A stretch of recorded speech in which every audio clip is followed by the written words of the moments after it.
Hello friends. Welcome to Audiobook Daily. Today we'll talk about the book's summary, How to Be Disciplined by Sheldon Howe. A young professional named Ayan.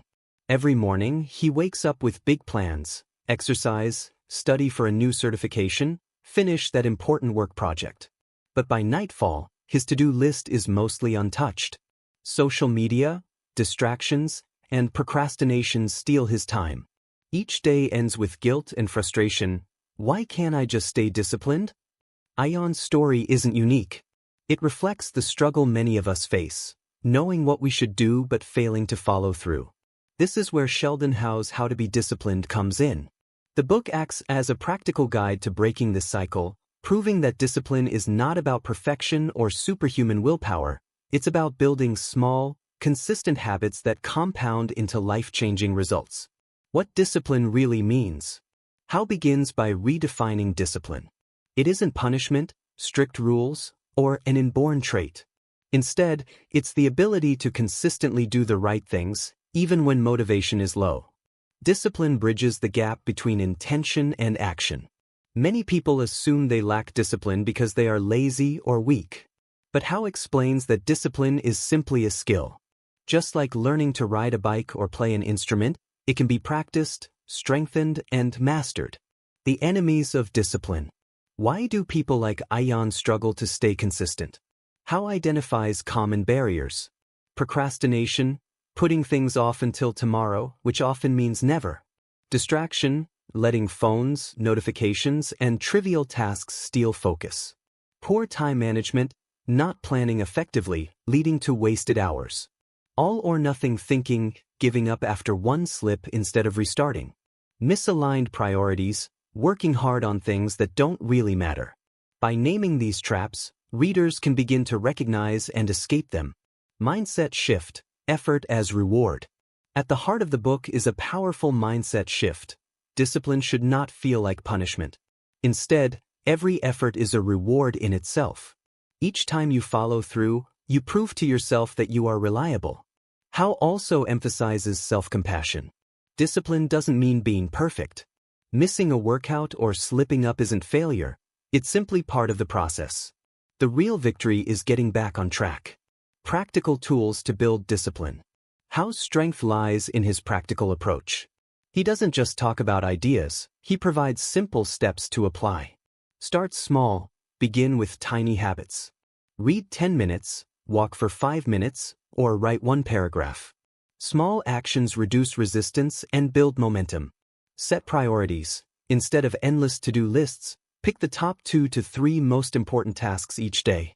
Focus beats busyness. Shape your environment, reduce temptations. Leave your phone in another room, prepare workout clothes beforehand, or use apps that block distractions. Manage time wisely. Techniques like the Pomodoro method or scheduling focus blocks help create structure. Build rituals. Morning and evening routines create anchors for the day and reduce decision fatigue. Accountability. Share goals with a friend or group. When others expect results, consistency rises. Reward effort. Celebrate progress. Recognize yourself not only when you succeed but also when you show up and try. Conquering procrastination. A large section of the book targets procrastination. Howe teaches that procrastination is usually fear of failure, imperfection, or discomfort. His solutions include breaking big projects into smaller steps. Using the 2-minute rule. If it takes under 2 minutes, do it now. Reframing tasks by focusing on long-term rewards rather than short-term pain. By tackling procrastination, you gain momentum, and momentum fuels discipline. The rewards of discipline. Howe concludes by showing how discipline transforms lives. With discipline, you gain control over your time, reduce stress, and boost confidence. More importantly, discipline builds identity. You stop seeing yourself as someone who tries and start seeing yourself as someone who does. The ultimate reward of discipline isn't restriction but freedom. Freedom from chaos, wasted potential, and regret. Freedom to live a life aligned with your goals and values. Remember Ayan, the young professional who ended each day in frustration? After applying Howe's principles, his story changes. He no longer tries to overhaul his life in one night. Instead, he starts with small steps, reading 10 minutes daily, blocking 30 minutes for deep work, leaving his phone in another room. Slowly, he builds trust in himself. Weeks later, Ayan notices something different. His tasks are getting done. His confidence is growing. He's no longer chasing motivation, it's discipline carrying him forward. The same hours he once wasted now bring him closer to his goals. This is the transformation Howe promises. When you master discipline, you master your life. Conclusion: how to be disciplined is not about becoming superhuman.